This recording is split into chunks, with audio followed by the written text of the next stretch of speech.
Virei líder, e agora? Hoje eu queria falar com vocês sobre um assunto que é bem interessante, que volta e meia a gente se depara com algumas perguntas, né? Quem de vocês em algum momento já parou e pensou, poxa, meu dia tinha que ter 48 horas, minha semana deveria ter mais dias, o ano passou e eu nem vi o ano passando. É sobre isso que eu queria falar com vocês hoje.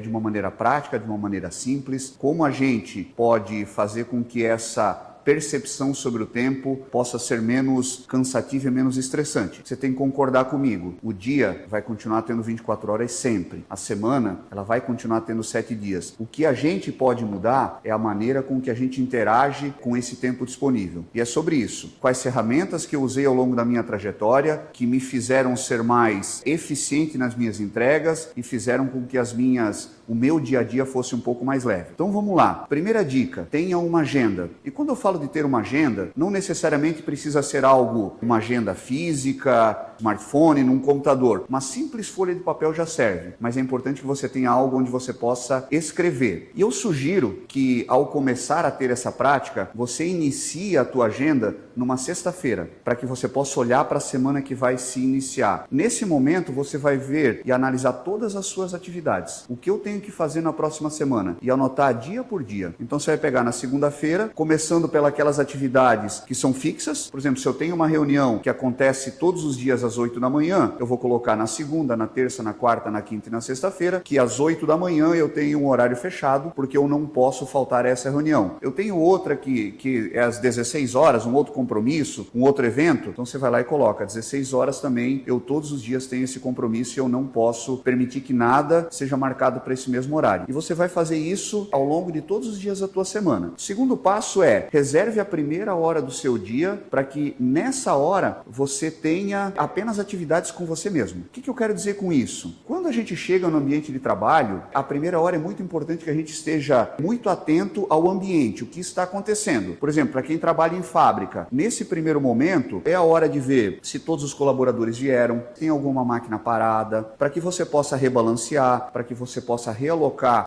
os colaboradores de acordo com as necessidades das atividades, também possa ter um momento de visualização geral do seu ambiente de trabalho. Esse é a primeira etapa. Verifique as pessoas que faltaram no dia anterior. Fique próximo delas, tente entender o que aconteceu, veja se está tudo bem, se trouxeram atestados, enfim, todo aquele trâmite que a sua empresa pede que você faça. Em alguns momentos, você vai ter até que aplicar alguma medida disciplinar. Isso faz parte das atividades do líder. Nós não podemos esquecer que isso é o nosso papel. Então, nessa primeira hora, fez esse afronte com a equipe, você vai voltar agora para aquilo que você tem que entregar. Você vai olhar o seu mapa de prioridades, você vai olhar as pendências do dia anterior e você vai olhar a sua agenda do dia, para que você possa se planejar. Esse é o primeiro passo. A segunda dica que eu dou a vocês é, em cima dessa lista de atividades e tarefas que você colocou no papel, determine as prioridades, porque muitas atividades que estarão nessa lista não são prioritárias e outras sim, não podem ser prorrogadas. E acontecia muito comigo